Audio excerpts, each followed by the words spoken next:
বন্ধুরা, আজ একটা রান্নার রেসিপি নিয়ে চলে এলাম। আজ ছোলা আলু একটু চারটে মটর দিয়ে একটু গরম হয়ে গেছে। পেঁয়াজ দেব, কুচো পেঁয়াজ রেখেছি কুচিয়ে।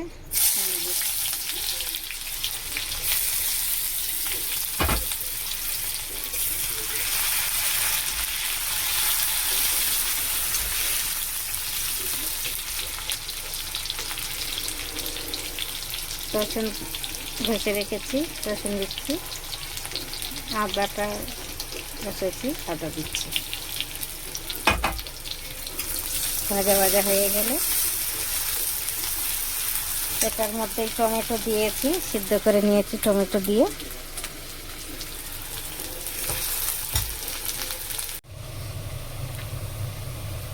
হয়ে গেছে ভালো করে। এবার একটু মশলা দিয়ে দেব। হলুদ, লঙ্কা,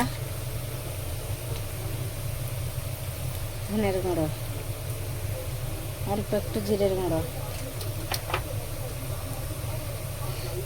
3টে কাঁচা লঙ্কা চিড়ে দিচ্ছি।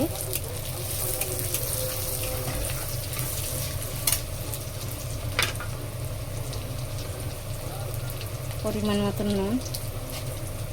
মশলাটাকে ভেজে নেব। হয়ে গেছে, এবার একটা দিয়ে দিচ্ছি।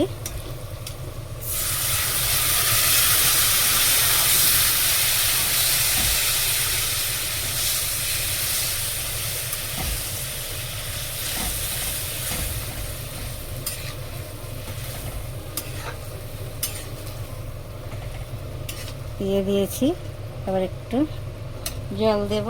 হয়ে গেছে আমার আলু চানার ঝোল। এবার পরোটা বানাবো। দেখো খুব সুন্দর হয়েছে, আপনারাও এমনি করে বানিয়ে খাবেন, খুব ভালো লাগবে খেতে,